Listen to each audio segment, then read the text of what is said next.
هاي السلام عليكم ورحمة الله وبركاته. كل ما ندخل التيك توك نلقى المغاربة العياشة بصفة خاصة باهي ما نعموش حلي اللايفوات. وينو عبد المجيد تبون؟ وينو عبد المجيد تبون؟ يا ودي عبد المجيد تبون راهو ماهوش متولهي بيك انت، تولها بالملك متاعك انت. شوفوا وين باهي.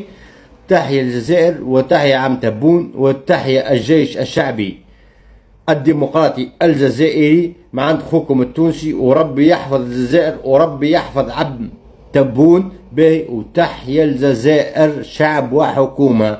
ويا مغاربة يا عياشة بصفة أوضح، تولهوا في بلادكم، نحوا العبودية ونحوا الدمار اللي عندكم في بلادكم، ومن بعد كينا تولهوا بالجزائر. معناتها الجزائر راهي دولة غنية بالبترول وبالذهب وبالنحاس وبأي منتوجات الأرض غنية بهم.